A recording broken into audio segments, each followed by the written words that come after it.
It's May 1st, a special day for workers. We wish Nigerian workers happy Workers' Day celebration. But for workers to give their best in terms of productivity, they must be healthy. So our focus on Weekend File tonight is health-related, the Hydra-headed COVID-19 virus. Humanity has habitually been threatened by diverse plagues since the existence of man. One of such is the surge of what has become a global pandemic, coronavirus, also referred to as COVID-19.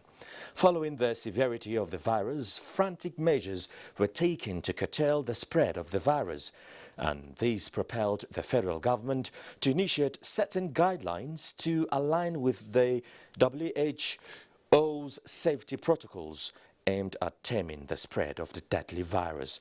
Failure to adhere to these guidelines expectedly breeds danger to the nation and the health sector. But the level of compliance to these guidelines have remained a concern, especially in Nigeria. Following the second wave of the virus, the Minister of Health, Dr. Osage Hanire, had at a forum expressed worries that the second wave of the infection is the situation that must be averted, and a consensus was reached during the Presidential Task Force meeting that for such to happen, all steps must be taken to ensure the citizenry comply with the safety protocols. How much of this has been achieved? This would be the crux of tonight's discussion. Welcome to Weekend File. Joining me later live during the discussion segment will be Dr. Mukhtar Mohammed, Technical Head, Presidential Steering Committee on COVID-19, and he is also the National Incident Manager on COVID-19. I am Joseph Johnson, and as usual, the news comes first.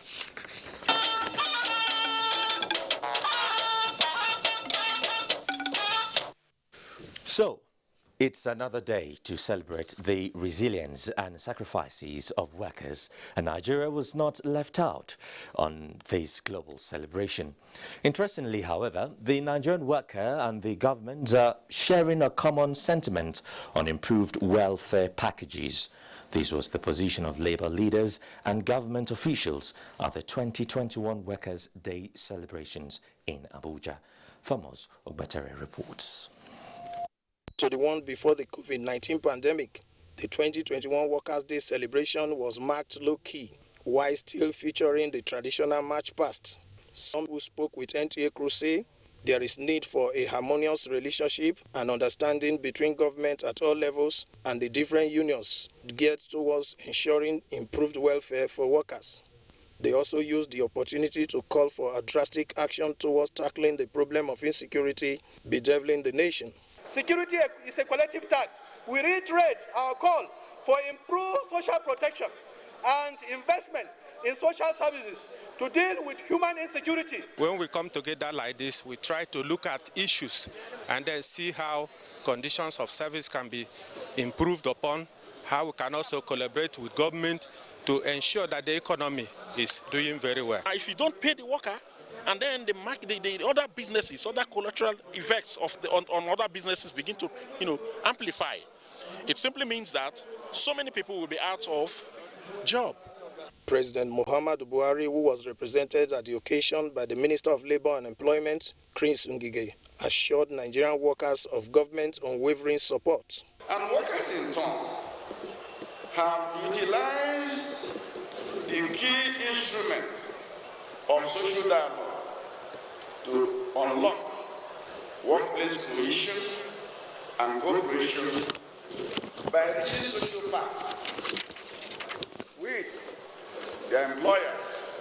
The consensus will be for workers and government to look for harmonious ways to resolving issues before they get to the level of industrial action. The theme of this year's workers' celebration is COVID-19, social and economic crisis, challenges for decent work, social protection, and people's welfare. In Abuja, Thomas Ogbetere, NTA News. And Lagos state government will continue to place premium on its workforce and prioritize policies that will make life more meaningful for them.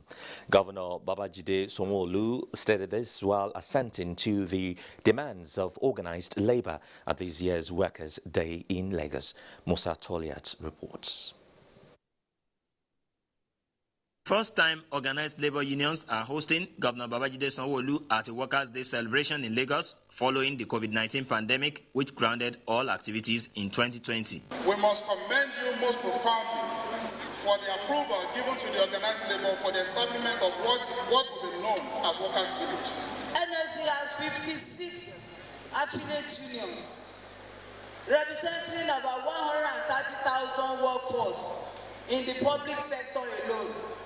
We don't have a secretariat. This year's Workers' Day celebration would probably go down in the history of organized labor movement as one of the best they have witnessed in recent times. This is because all their demands got the nod of Governor Babajide Sanwo-Olu in real time. They have asked us to provide for them housing estate, land, so that they can go and raise funding for housing estate. I'm handing over 5 hectares in Idera and 5 hectares in Badagry for the labor today. In 12 months, we'll give you a building that will be worthy for your association. Governor Sanwo-Olu thereafter proceeded to commission the Solidarity House built by the Lagos State branch of the Association of Senior Civil Servants of Nigeria. The 2021 Workers' Day celebration had the theme COVID-19 pandemic, social and economic crisis, challenges for decent jobs, social protection, and people's welfare. In Lagos, Musa Toliat, NTA News. Well, it was not only Abuja and Lagos affair. Other states also had a feel of the day, as compiled by Ruth Aguele. Despite the challenges resulted from the COVID-19 pandemic, workers across the country did not hold back in this year's celebration of Workers' Day. A day to celebrate workers' contribution to nation building and also an opportunity for workers to make demands for their welfare to be put into consideration. In Lokoja, workers came out in mass to mark the day while presenting their demands. I wish to appreciate the labor leaders again and the entire workforce for putting up this program, for their support for this administration thus far. In Jigawa State, workers converged in solidarity to reckon with the day's celebration, as their demands is not different from their counterparts in other parts of the country. Go out to work. Choose an alternative occupation. Increase your wealth by thinking. Increase your wealth by being active.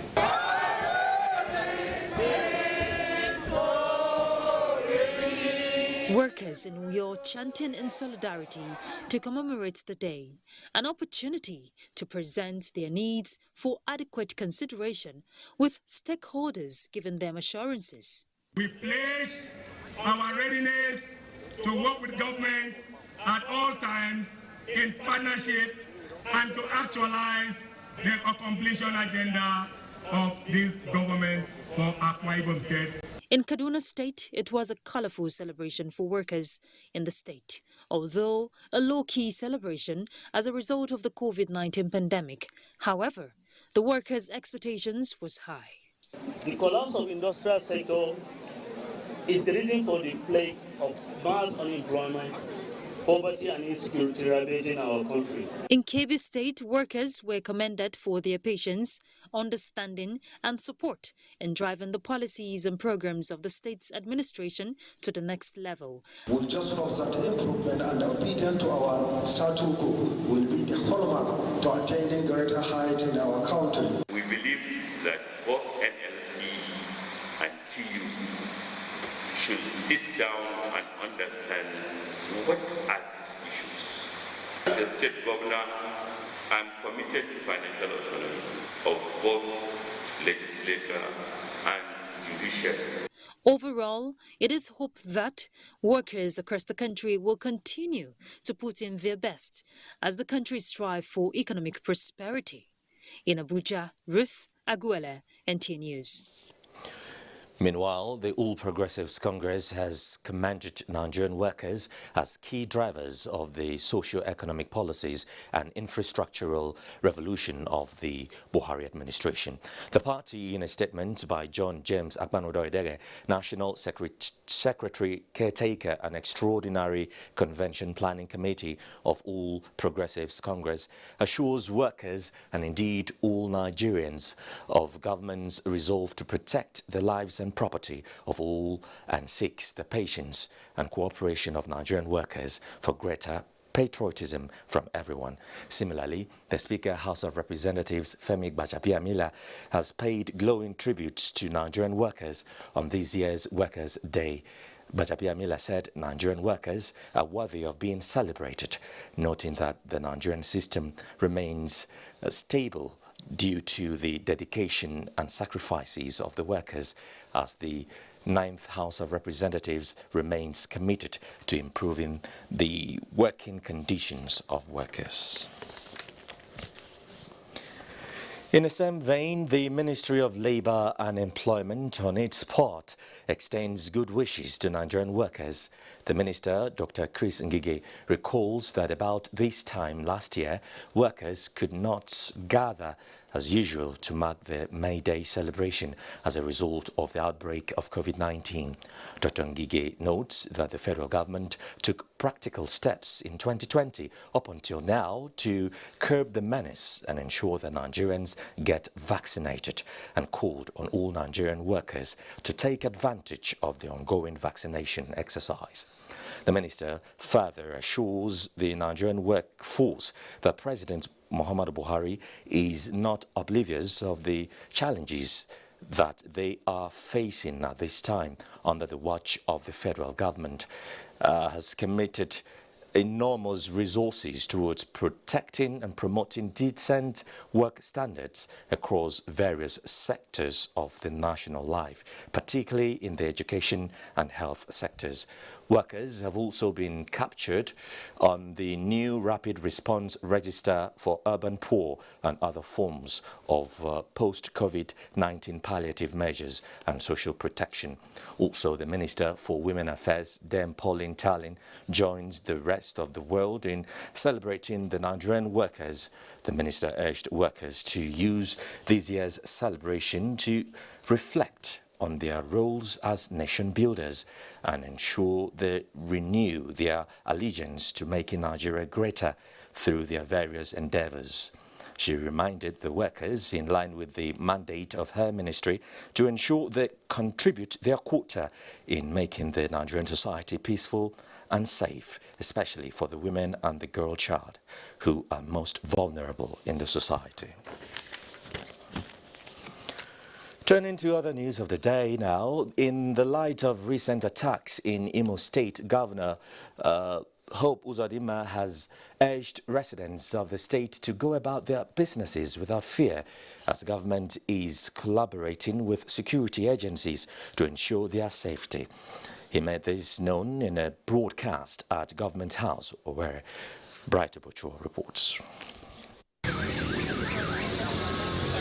The recent violent attack in Imo State, especially the destruction of security facilities, has instilled fear in the minds of residents of the state. It is in the light of this that Governor Hope Uzodinma, on his return to the state, affirms government's commitment towards the protection of lives and property. Let me use this opportunity to assure all Imo people that I will leave no stone unturned in ensuring the security and safety of all of us. Be rest assured that my administration is willing, able, and capable of protecting the lives and property of all Imo people and residents alike. Without any fear of contradiction, I can declare to you that the recent security challenges in the state have been effectively contained. Governor Uzodinma also appeals to stakeholders to partner the government in its efforts towards preserving the integrity of the state. In Owerri, Bright Ebuchu, NTA News. A national caucus meeting of the People's Democratic Party has ended in Abuja with the resolve by governors on the party's platform to work with their state assemblies to find lasting solution to the nation's security challenges. Timothy Yusuf has more. Members of the National Caucus of the People's Democratic Party comprised state governors, principal officers of the National Assembly on the party's platform, and members of the National Working Committee as well as the party's Board of Trustees. They all converged on the Akwa Ibom Governor's Lodge in Abuja for the meeting, which had only one agenda: security state of the nation. Although held behind closed doors, the meeting notes that the rising insecurity across the country cuts across party lines, religion and ethnicity. Terrorism, banditry, kidnapping, cattle rustling, rape, arson, mindless murder of citizens and even security agents is ravaging the land. This thing is not about party, it's about our country, so that we can rescue our country from the hands of these criminals. With the governors calling for decentralization of the nation's security architecture, they promised to work with the recommendations of the meeting. In Abuja, Timothy Yusuf, NTA News. The Chief of Army Staff, Lieutenant General Ibrahim Attahiru, has approved the renaming of the ongoing counter-insurgency operation in the northeast from Operation Lafia Dole to Operation Hadenkai. A statement by the Director Army Public Relations, Brigadier General Muhammad Yarima, says this is premised on the fact that the Nigerian Army has made a lot of progress over the years and needs to realign for better efficiency. Similarly, redesignation of the Army super camps, which now reflect the nomenclature of the formations and units, followed by the name of the locations they occupy, while sub-units are redesigned as forward operating bases, followed by the name of their locations. All these changes are with immediate effect. Brigadier General Yarima notes that the renaming is in line with the Chief of Army Staff vision of having, quote, a Nigerian army that is repositioned to professionally defeat all adversaries in a joint environment. A 15-wagon goods train conveying water piles from Lagos to Zaria has derailed from its track, emptying some of its content in Kaduna. Haruna Mohammed reports. The train loaded with more than 870 tons of water pipes derailed adjacent Arewa House at Ungwan Kanawa in Kaduna. Investigation reveals that the train derailed from its track as a result of railway sleepers pin, which were vandalized and carted away. Although no official was available for comment during our visit, security personnel have been mobilized to the scene for the safety of the items. In Kaduna, Haruna Muhammad, NTA News. Federal government has expressed concern over housing deficit experienced by Nigerians and restates determination to address the issue.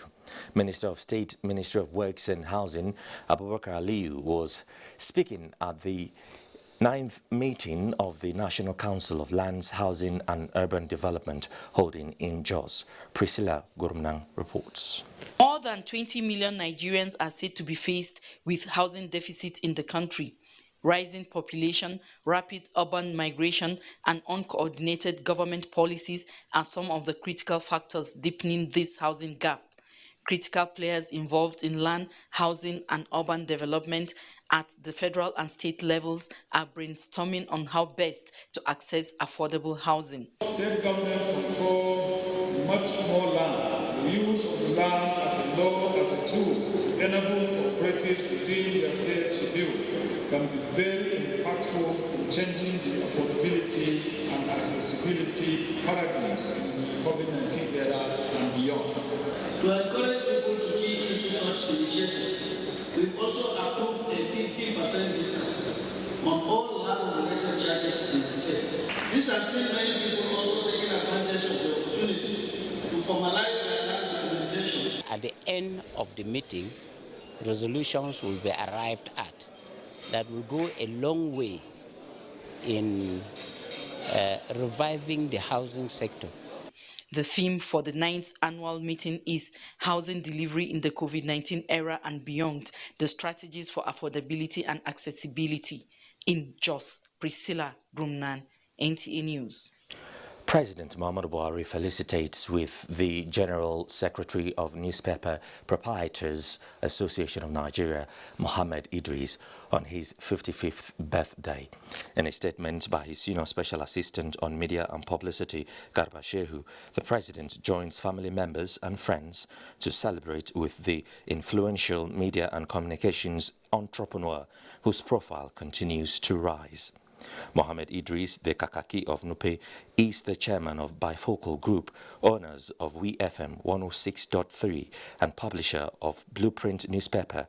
President Buhari salutes his courage to invest in the vibrant and dynamic Nigerian media industry and working diligently to always ensure fairness, balance and accuracy. You're watching Weekend File on the network service of the Nigerian Television Authority. Time to bring you some messages, and we are back with the rest of the program. Stay with us. You're watching Weekend File with me, Joseph Johnson.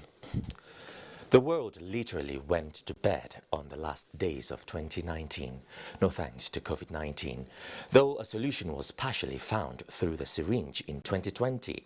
But the virus, which is still in a killing mood, is yet to surrender. Death toll has surpassed 3 million, and it's not the best of times for India, especially. For some, COVID-19 is striking for the third time, and it is a new variant. So, in this report, Adebola Brookslyn Sunday takes a look at this devastating situation ravaging the world. Just like the outbreak of normal flu, the coronavirus disease 2019, also known as COVID-19, broke out in China. I'm declaring a public health. It was declared a public health emergency of international concern and later a pandemic in 2020 when it began to spread to countries of the world. Our greatest concern is the potential for the virus to spread to countries with weaker health systems. From Europe to Africa, political leaders, scientists, health institutions, and the World Health Organization have intensified efforts to find a solution to the pandemic. Some of these efforts brought about the Madagascar herb and steps by some countries to begin to look inwards. All these have been far from solution to the infection. In India, the virus has been on rampage. Every day is a dream record of cases, thousands of people dying every hour, and many lockdowns have returned, making several countries to keep sending help to the world's second largest country. Health officials in Brazil are blaming more infectious variants that were first detected in the United Kingdom and South Africa, along with public fatigue, as the major causes of the second wave in their country, as April was rated the deadliest month of COVID-19 in some countries. The virus mutates, the virus changes over time. This is one variant of interest that we are following. An analysis by the World Health Organization has shown that the risk of COVID-19 resurgence remains high in several African countries due to poor adherence to public health measures, mass gatherings, low testing and vaccination rates, which is also obvious in Nigeria. As we move into what I call the next phase of the response, now that it's becoming clear to everyone that there's no magic bullet that will make this go away, we now have to really think about how to restart all the services. And that's really what we're doing in Nigeria right now. Some of the questions begging for answers now include, do the vaccines still work against the mutants? Why are vaccinated people getting infected? And what can the world do differently to completely defeat this unseen enemy, coronavirus? Adebola Brookslyn Sunday, NTA News. So, new variant comes with new assignment for the medical world. In most cases, nations go inwards for solution. So, In this report, Lynn Leneke takes a look at what Nigerian scientists and researchers are doing to ensure the nation is not overwhelmed by the growing number of new variants. In total, I know you looked interactive with over 4,000 people that had COVID from over the course of the year. Given the statistics as average in the University Teaching Hospital, Lagos, in varying categories of COVID-19 cases, medical experts opined that preventive measures will effectively curtail the spread of all variants. There is the issue of the new variants that were now involved. Because hospitals do not routinely do genetic testing on all samples. So what happens is that when somebody comes to suspected COVID and a PCR test is done, the aim of that test is to show whether the person has COVID or not.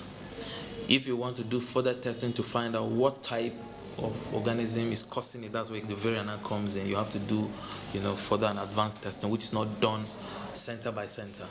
Now, the genetic architecture of the virus is studied and used to determine oftentimes how to make diagnosis with PCR, for example. So a lot of scientists will target some of these immunogenic proteins in the virus. So when that changes, then it may have implication for detection. Just when the turbulent journeys seemed to be coming to an end, another challenge reared its head: mutation of the virus, giving rise to new variants. The SARS-CoV virus mutates quite commonly, but many of them do not have significant clinical implication. There are quite a number, or some rather, that following mutation, it confers on them a significant difference in the virus behavior. COVID-19 has been a global challenge for more than a year as it spreads fast across borders. Though the aggressive application of non-pharmaceutical measures has helped in flattening the curve, medical experts maintain that vaccination is the best option. In Lagos, Lynn Leneke, NTA News. A new variant of the COVID-19 virus is spotted in India, and the death toll is rising and already detected in more than 21 countries. The only gateway is the international borders. Aviation correspondent Emmanuel Yimero reports on the measures put in place to prevent the importation of the virus to Nigeria. It's another calamity for India as the country struggles to breathe due to the new COVID-19 variants that is causing death of thousands of its citizens despite vaccination. Consequently, prices of the new antivirus vaccines have skyrocketed. Military planes and trains are being deployed to lift cylinders from neighboring countries as oxygen becomes scarce, with factories exhausting their supplies. The desperation for survival leading to unending queues. As death rate reaches 1,000 daily, with others suffocating from lack of facilities, Britain, Saudi Arabia, and many other countries have banned international travel from India and have been sending relief items to salvage the situation. 100,000 surgical gowns, 100,000 goggles, 100,000 pairs of gloves, and 20,000 face shields. As many countries ban travel from India to prevent global crisis, the question is, how does a country like Nigeria refortify her borders, just like it was done during the early surge of COVID-19? If you say, let everybody come in, let the airlines move as freely as they can, they're going to bring us, the virus, and disease will ravage us. We must, on daily basis, choose which way to go in order to save lives here, which airlines to ban. The task before the Presidential Steering Committee of COVID-19, many ask, is what new measures are going to be applied in a country like Nigeria to stop another wave, having seems to survive the second wave. Emmanuel Ayimiro, NTA News. Thank you, Emmanuel. Let's get talking now, as I have with me Dr. Mukhtar Mohammed. He's the Technical Head Presidential Steering Committee on COVID-19. And of course, he's also the National Incident Manager on COVID-19. Doctor, you're welcome to Weekend File. Thank you. Good evening. All right, let's just get to know what's the overall compliance level with COVID-19 preventive and control measures so far. Well, so far in Nigeria, if you have observed, even in Abuja and other major cities, we will not say that we are satisfied with what we see regarding compliance. People have dropped their guards. Public places are no longer enforcing the protocol. And generally, I would say that people have really forgotten and moved on and thought that maybe COVID is gone, and therefore business has continued as usual. That's the current status as we speak, right? Absolutely. Okay, so what are the strategies employed and to be implemented, to control the spread of the virus? So the thing is, the strategies that have been employed are what we have as the non-pharmaceutical interventions, because the infection still continues to spread among people, even though we are seeing low levels now. But with what is happening globally, it is something that we should learn. It should ring in our ears. And honestly, we are very apprehensive right now, seeing what is going on in other climes. We have to take serious measures. We have to bring back these enforcement measures. We have to safeguard the country to ensure that our first line of defense is strengthened, which is the airports, the international travel, and ensure that we don't go into a third wave of this pandemic. Yes, because just like our aviation correspondent talked about, the airport is now the only avenue through which the virus can be imported into the country. So are there mechanisms to check the compliance level? Monitoring, to monitor the... Absolutely.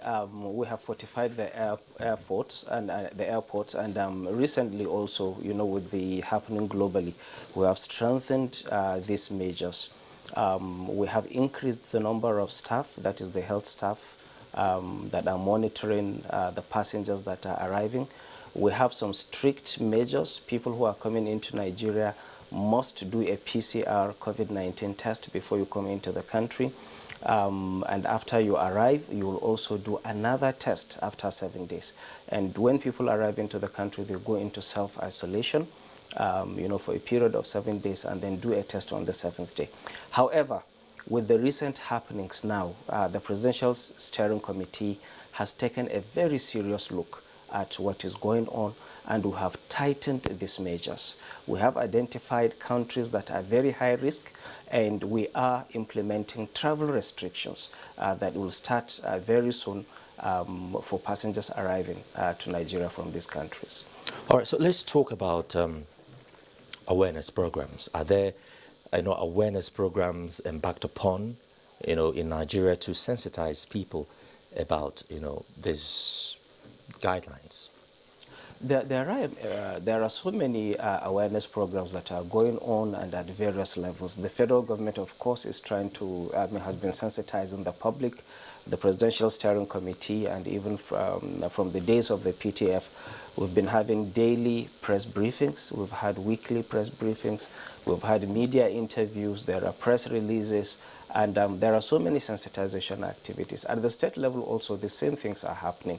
You have the state task forces, you have the ministries of health in the states, and there are a lot of these advocacies and sensitizations going on. There are engagements with people, particularly the important stakeholders, the traditional leaders, religious leaders, and we have all sensitized them, and we continue to sensitize them. But the question is, what is the impact? I was just about to come to that. How effective?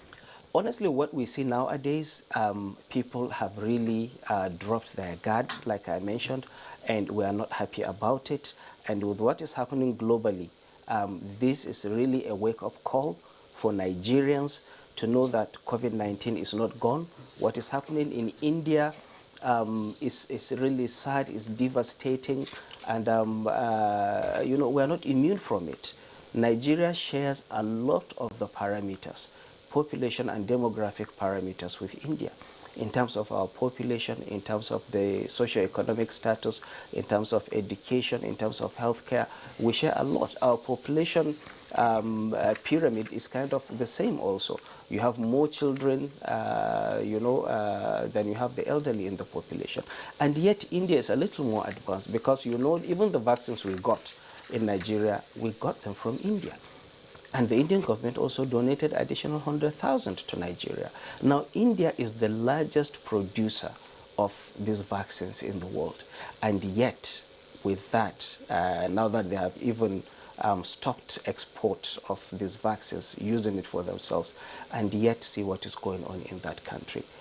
It's really a very sad story. And Africa and Nigeria really have to wake up.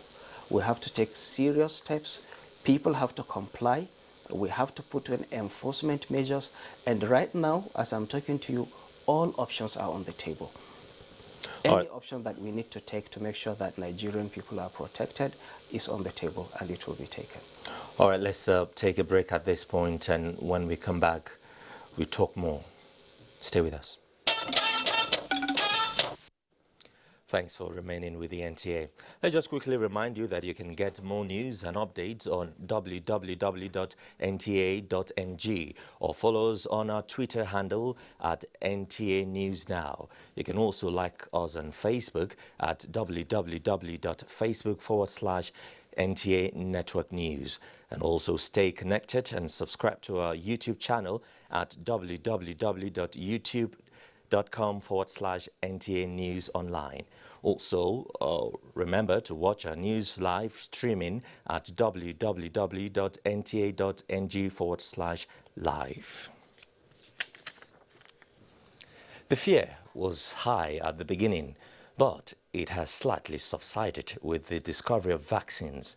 The shipment of the Oxford AstraZeneca vaccine to Nigeria was greeted with excitement, but for some with somewhat reservations. The concerns raised by some compiled correspondent Salwa Khalil Ibrahim to x-ray the issues surrounding COVID-19 hesitancy by few. Vaccines are established as one of the most effective public health interventions for disease prevention. However, Nigeria is a country with history of vaccine hesitancy. In the face of COVID-19 comes the Oxford AstraZeneca vaccine, which was developed after a rigorous research and clinical trials. Safety and potency confirmed and subsequent authorization by WHO and Nigeria's health regulatory bodies.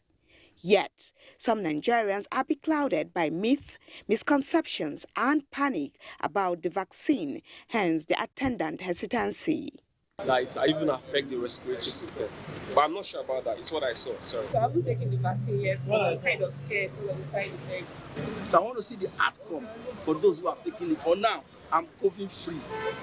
Meanwhile, I visited one of the COVID-19 vaccination centers in Abuja, where I was told that they record between 70 to 100 clients daily. I also met Adeniyi, who is rendering assistance as a volunteer in the clinic. Well, one of the advantages, major advantages, is that if you take the vaccine, you will not be critically ill. So what I've tried to use this opportunity to do is to sensitize people. We have no choice than to just come and take it because it's for preventing ourselves from the virus. About 100 countries have since begun administering the vaccine, with over 40 million people vaccinated globally, including over 1 million people in Nigeria. Authorities say there has not been any reported case of side effect from the vaccine. But if there's any independent scientific fact that compares what we're doing in Nigeria with what's happening in, say, other African countries, we're vaccinating, more than 2-3 times what other countries are vaccinating. Transmission of the coronavirus continues across the globe, just as the current devastating effect seen in India, with other countries, including Nigeria, at risk.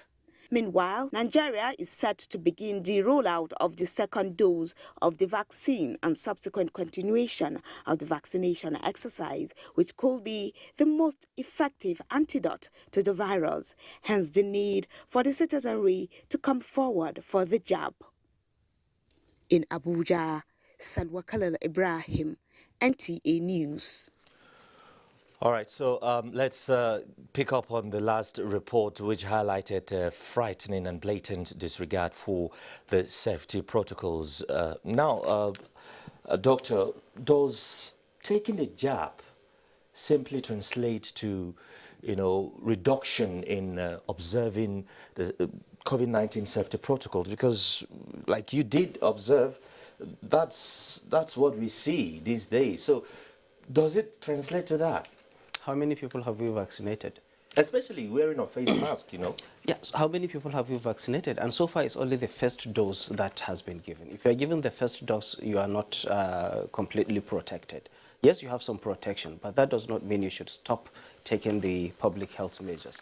People should continue to wear their mask, people should continue to observe social distancing, and people should continue to observe safety in public places. Even if you take the second vaccine, there is still the possibility that you can be infected and you can also transmit that infection. And considering the number of people who have been vaccinated in this country now, we're just talking about a little above 1 million. That is not enough. So that should not explain the drop we are seeing in the preventive measures that people have completely, abandoned. But are there, measures, or can those people flagrantly, blatantly, refusing to wear face mask, can they be penalized in a way? Because like today is May Day, and I have seen in some of the reports that we've been airing and across news channels, flagrant disregard to safety protocols. So what are we preaching? What are we saying in this regard? How can these be fully enforced? Absolutely. And, Mr. President has done the right thing by passing the health protection regulation, which empowers the security agents, authorizes the governments to take these measures, to level where people can now be punished or penalized. We have asked the state governments, and a lot of them were willing to do it. To set up tribunals, to set up compliance and task teams to go around and arrest, find people that are not complying, close down public places that do not flagrant or that are flagrantly, disobeying this regulation, and also, fine individuals who do not comply. However, is the general lethargy in the system that people have not seen, maybe the numbers are going down, testing is not being carried out, everyone and the economy is fully opened, and therefore people just assume that COVID is gone. But that is not true. Considering what is happening now in India, in Turkey, in other states, it's really a serious wake-up call for us and our authorities to begin to put these measures and ensure that we enforce compliance. Okay, so I understand that NAFDAC has approved Pfizer. So I don't understand, people who have taken the AstraZeneca vaccine, are they also going to take the Pfizer? No. People should stick to just one vaccine. The efficacy is nearly the same if you take the double doses of Oxford AstraZeneca.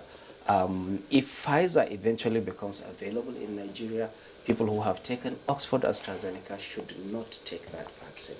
There is no indication for people to move across different vaccines. But how will people know when they go to the centers to take the vaccines? Are they measures to, educate people that, okay, oh, you've taken this, or which are you taking? So there are. Our standard operating procedure requires that people are pre-registered. You are registered before you take the first dose of the vaccine. So your data and the information is stored electronically.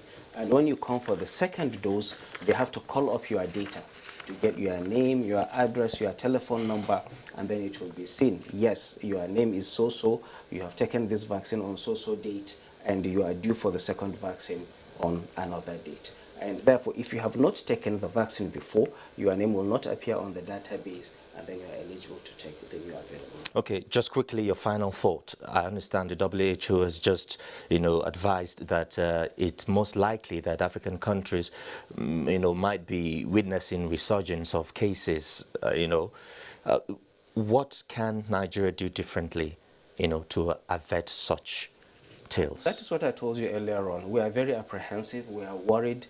We know that the third wave is looming in the air. The danger is clear. We have seen this, the risk of importation of these dangerous variants, or the variants that we don't know exactly. So Nigeria, we are fortifying our defense at the international borders, at the point of entry. We are also raising our alert level to ensure that surveillance is intensified. We're encouraging people to test at the health facilities. The healthcare workers are told to look out for these cases, people that satisfy the case definition, so that we detect these cases early and we don't start seeing hospital admissions and deaths before we know that we are really in. Thank you very much, Dr. Mukhtar Mohammed, Technical Head, Presidential Steering Committee on COVID-19, and also National Incident Manager on COVID-19. Thank you for coming on Weekend File. Thank you for having me. All right, let's take some messages now. Stay with us. Just time to join Olumide Eguntola for Sports Update. Olumide. Thank you, Joseph. Welcome to Sports Updates. Let's start with the English Premier League. And of course, the match between Everton and Aston Villa ended 1-2, and it is in favor of Aston Villa. Aston Villa got the first goal in the 13th minute of play, while Everton leveled scores during the 19th minute of play. Villa scored his second goal, of course, which is the winning goal, in the 18th minute of play. Meanwhile, other matches decided today show that Crystal Palace lost 0-2 at home to table toppers Manchester City. City will secure a third title in 4 seasons if second place Manchester United lose at home to Liverpool on Sunday. Brighton and Hove Albion defeated Leeds United 2-0, while Chelsea also recorded a 2-0 win over Fulham. Other matches slated for Sunday are Newcastle against Arsenal, while Tottenham Hotspur takes on Sheffield United. Still on football, in Saturday's result of the second stanza of the Nigeria National League, Crown Football Club of Ogbomoso pipped Abia Comment via a long goal. Same margin, Osun United defeated Nilayo Football Club. J. Ateti also recorded a 2-1 win over Bayelsa United, among other results. Meanwhile, actions continue on Sunday when Delta Force takes on Inewi United. Dynamite Force will also host Vandresa, while Ekiti United will be the guest of Shooting Star Sports Club. Moving on to volleyball now, the Nigeria Customs Women Volleyball Club is now ranked 4th best team in Africa after the team lost 0-3 at 18-25, 20-25, and 14-25 to Kenya Prisons in the third place match of the 2021 CAVB Volleyball Club Championship in Tunisia. Our best position before was 6th, and now we came 4th. And as you can see, the girls played, they fought, but let's just give it to Kenya Prisons because of the experience that they have over the years that they've been playing this championship. So this is our 3rd championship, and we got to the semi-finals and placing 4th. So next year will be better. The team is expected back in Nigeria on Monday, and that's a sports update for tonight. Back to Joseph. Thank you, Olumide. You can get more news and updates on www.nta.ng or follow us on our Twitter handle at NTA News Now. You can also like us on Facebook at www.facebook.com/NTA Network News, and also stay connected and subscribe to our YouTube channel at www.youtube.com/NTA News Online. Also remember to watch our news live streaming at www.nta.ng/live. And that's NTA Weekend File for this week. Thank you very much indeed for your company. I'm Joseph Johnson. Remember to always stand with the NTA against rape and rapists. Good night.